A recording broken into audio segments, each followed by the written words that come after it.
We're here today with Jamie Waller, MD of ethical debt recovery solutions provider JBW Group.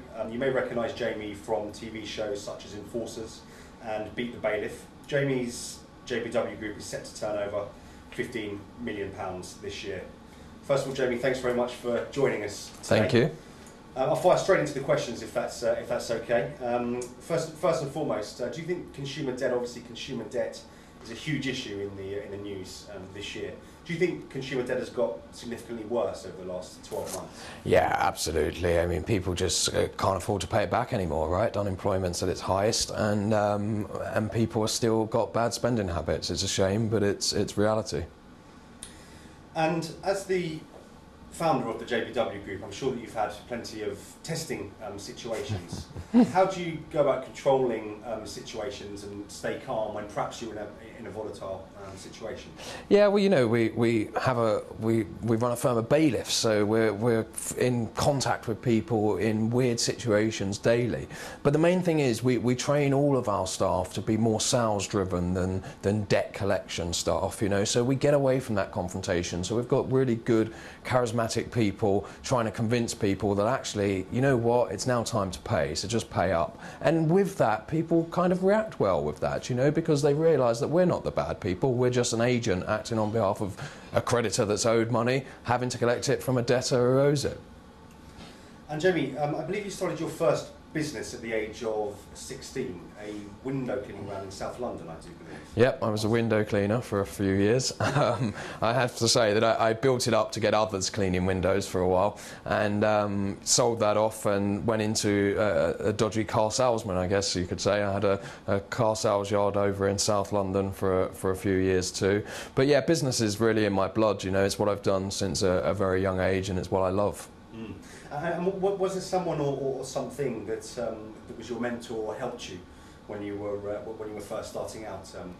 Well, not really. I mean, I guess the thing is, I grew up in Bethnal Green. Both parents live in rented accommodation, working class family, and to be honest with you, we didn't really have much. So the whole inspiration about setting up a business was to live a life different from that of mine when I was growing up. And who would you say, currently in your business, who is your closest asset in your business? Closest asset? I mean, it depends on what day you ask, I guess. The bank manager most of the time. But no, I mean, we've got a great team of people, you know. I've got a great team of executive directors, and they run the business while I lead them and really deal with the strategic development of where we're going and what we're up to. Mm-hmm.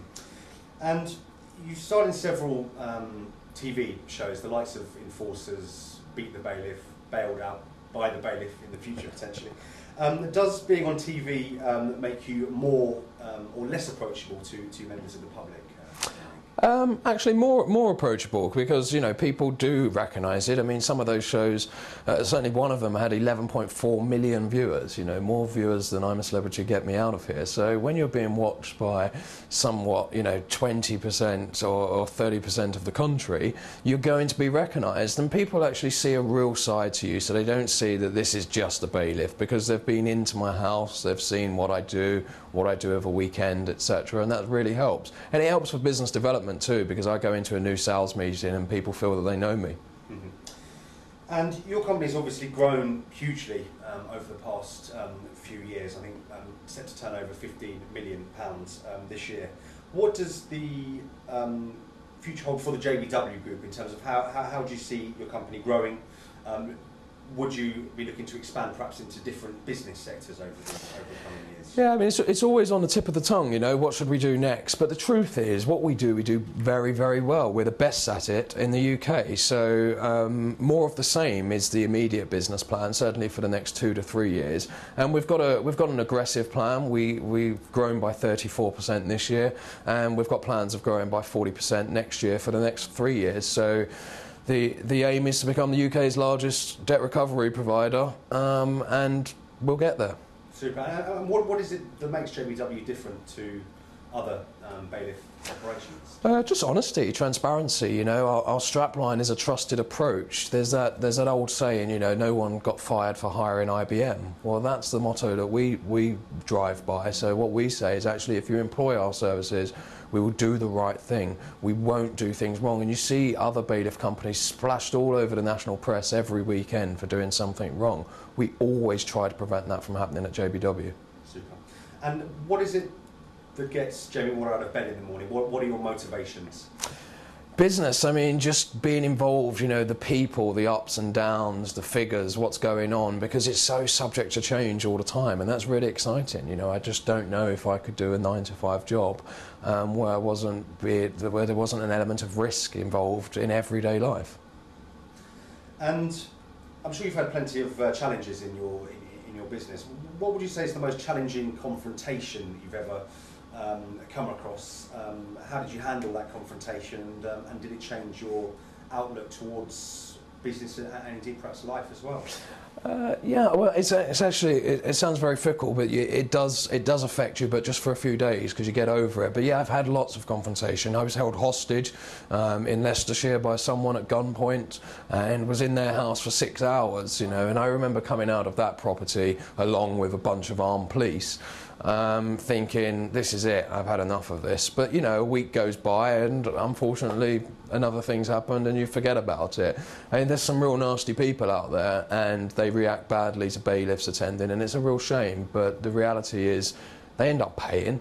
And with that guy, for instance, he ended up paying us and also going to prison for a few years. So it's just a silly catch-2 situation. And how did you go about talking your way out of that situation? I imagine you had to use all of the skills that you'd learned over the previous years. Yeah, it was quite a funny one actually. So eventually I sat down at the kitchen table, you know, after 3 hours of being stood up, and said, "Look, do you mind if I take a seat?" And he was sort of pouncing up and down around the room. And then a few hours later, I got up and said, "I'm going to make a cup of tea, do you want one?" And I walked up to his stove, he had a big Arga-style cooker, and started filling up the kettle with water. And he didn't know how to react to that, you know, and I stood there and I made us both a cup of tea. And then I spoke to him and said to him, "This is just stupid, you know, the whole of your outside of your house has armed police around it. What are you doing? What are you doing? Now, why don't we come to a deal here? I'll go easy on you when the police want to press charges, but we've got to get out of this situation because otherwise we could sit here for weeks." And it worked. We had a good chat. We came out. You know, did I hate him? Yeah. But I can sort of understand. He was a bit mixed up. He had a gun in his house, and you know he was angry. But the good thing is I got out of the situation. I talked my way out of it without any need for any physical violence. And after how long after this did it take you to actually create your own business? Did this situation make you decide that you'd prefer to be behind the desk? Yeah, absolutely. I mean, that was the first thing. You know, I thought actually I don't want to be out on the road anymore. I want to be behind a desk. So I got a job as the ops manager for the company I was working for, and I worked there for a while. And then I realised actually, why don't I do this myself? I had so many ideas of how to improve this industry that was quite archaic. So that's what I did. I went and set up a bailiff company with a really good friend of mine. Unfortunately, after year one, our relationship had dwindled, and I decided to offer to buy him out. He refused, so I left. I walked out that night and thought, I did it once, I'll do it again, and that's exactly what I did. 4 a.m. the following morning, I purchased the JBW Group company online, set up a domain name and email address, and here we are today. Super. And would you ever go into business with a friend again? No, absolutely not. Don't employ them, don't work with them. It's really difficult. I mean, I've just actually recently had to make my brother redundant from the company for a sole purpose that we were moving part of our operation to the north of the country, and you know that it hangs around you for months, family issues, etc. So I mean, the friend that I was once business partners with is now a friend again, and that's good, but I've heard scary situations where that doesn't end up, so my advice would be stay away from it. Mm-hmm. And what comes first in Jamie Water's world, business or life? Well, it's a difficult one. I guess my business is my life, right? It's JBW, it's my initials, I'm very passionate about it, I spend 2/3 of my life in it, doing it, so it's one of the same things, unfortunately. And do you see yourself as an entrepreneur or a debt specialist, first and foremost? Well, it's difficult. I certainly don't see myself as just a debt specialist, but also I hate the title entrepreneur. You know, it's a bit ostentatious, isn't it? I mean, I'm a business owner, and I love setting up businesses. I love working in businesses and working with people. So what am I? I guess I'm a debt expert, but I'm also a successful business owner. And what does the future hold for Jamie Waller and indeed for your business? Well, for myself personally, a bit more of the same, you know, a bit more branding and PR and getting the JBW Group name out there and recognised. And the business is just going to keep growing. We're going to do much of the same, stick to the debt recovery in an ethical and a trusted manner, and become the largest in the next 3 years. And that's the aim. And like I said before, we will achieve it. Fantastic. Jamie Waller, thank you very much indeed. Thank you.